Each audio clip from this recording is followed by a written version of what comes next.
पिछले एपिसोड में हमने देखा था कि भवन में तुलसी विवाह का आरंभ किया जाता है और दूसरी तरफ हम देखते हैं कि महामंडल की बैठक में प्रजापति दक्ष महादेव को श्राप देते हैं कि आज के बाद संसार में कोई भी कभी भी आपकी पूजा नहीं करेगा, जिससे सब लोग प्रजापति दक्ष पे क्रोधित हो उठते हैं और गुरु शुक्राचार्य तो प्रजापति दक्ष पे क्रोधित होकर अपनी सेना को आक्रमण करने का आदेश तक दे देते हैं, पर महादेव उनको यह कह के रोक लेते हैं, ये अधिकार आपका नहीं है। अब आगे देखते हैं क्या होगा, पर उससे पहले आप सबसे विनंती है कि अगर आपको देवों के देव महादेव का एक्सप्लेनेशन पसंद आ रहा है तो वीडियो को एक लाइक करके चैनल को सब्सक्राइब जरूर करें।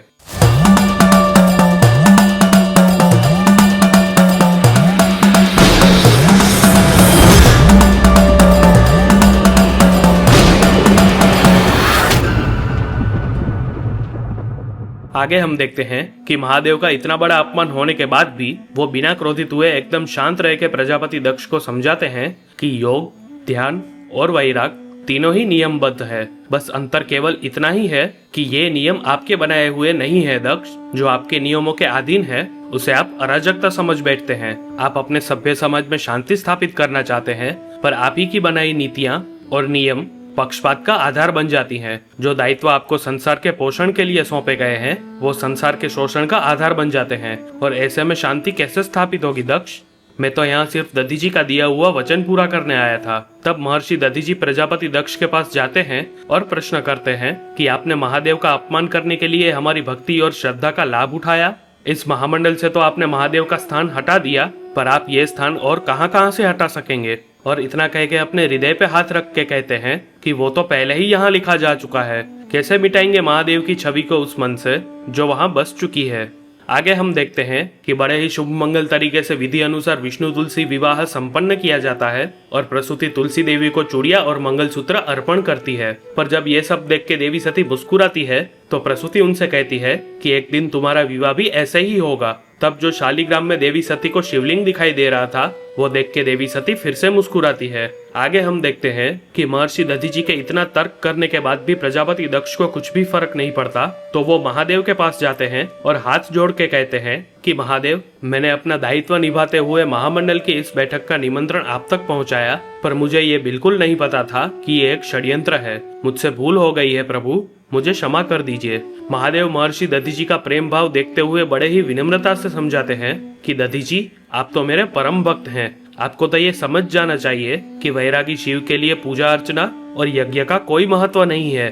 तो फिर स्थान मिले या ना मिले, आपको इससे परेशान होने की कोई आवश्यकता नहीं होनी चाहिए थी। पर आप भी प्रजापति द्वारा स्थापित नियम और विधि विधान में पड़ ही गए। बस इतना समझाते हैं महर्षि दधीजी को और महादेव वहां से जाने लगते हैं। तब महादेव के जाने के बाद बिजली कड़कते हुए आकाशवाणी होती है कि दक्ष, आपको तुरंत ब्रह्मलोक में उपस्थित होने का आदेश है। आगे हम देखते हैं कि भवन में विष्णु तुलसी विवाह संपन्न होने के बाद देवी सती सबको प्रेम से प्रसाद वितरण कर रही होती है, तो प्रसूति देवी सती के पास जाती है और उनकी सेवा भावना देख के बड़े ही प्रसन्नता से कहती है कि सती, किसी को एहसास हो या ना हो, कोई देखे या ना देखे, तुम जो कुछ भी कर रही हो मैं सब देख रही हूँ।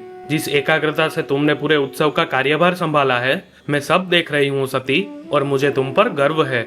तुम्हारा आचरण और तुम्हारी कर्तव्य निष्ठा को देखकर मुझे ये विश्वास हो गया है कि मैंने तुम्हारा पालन पोषण सही ढंग से किया है। उसके बाद प्रसूति विष्णु भगवान की एक सुवर्ण मूर्ति देते हुए कहती है, इस उत्सव में योगदान के लिए प्रत्येक वर्ष तुम्हारे पिताश्री मुझे ये देते हैं, पर इस वर्ष इन पर अधिकार तुम्हारा है। तब देवी सती वो मूर्ति लेने से पहले थोड़ा सोचती है, पर आखिरकार ले ही लेती है। आगे हम देखते हैं कि ब्रह्मलोक निकलने से पहले प्रजापति दक्ष एक पत्र लिख के आमंत्रियों को देते हुए कहते हैं कि मैं चाहता हूँ ये पत्र लेकर तुम तुरंत भवन चले जाओ और वहां जाकर इसे केवल सती के हाथ में सौंपना। साथ साथ ये भी कहते हैं कि महर्षि भृगु से कहना कि मैं ब्रह्मलोक जा रहा हूँ, जिसमें थोड़ा समय लग सकता है। मेरी अनुपस्थिति में यहाँ का सारा कार्यभार वो संभाल ले, और इतना कह के वो ब्रह्मलोक के लिए जाने लगते हैं। आगे हम देखते हैं कि देवी सती अपने कक्ष में प्रसूति की दी हुई विष्णु मूर्ति को लेकर चिंतित हो रही होती है, और तभी वहाँ पे मदनिके आती है। मदनिके को सामने देख के देवी सती के आंख में आंसू आ जाते हैं और वो मदनिके से प्रश्न करती है,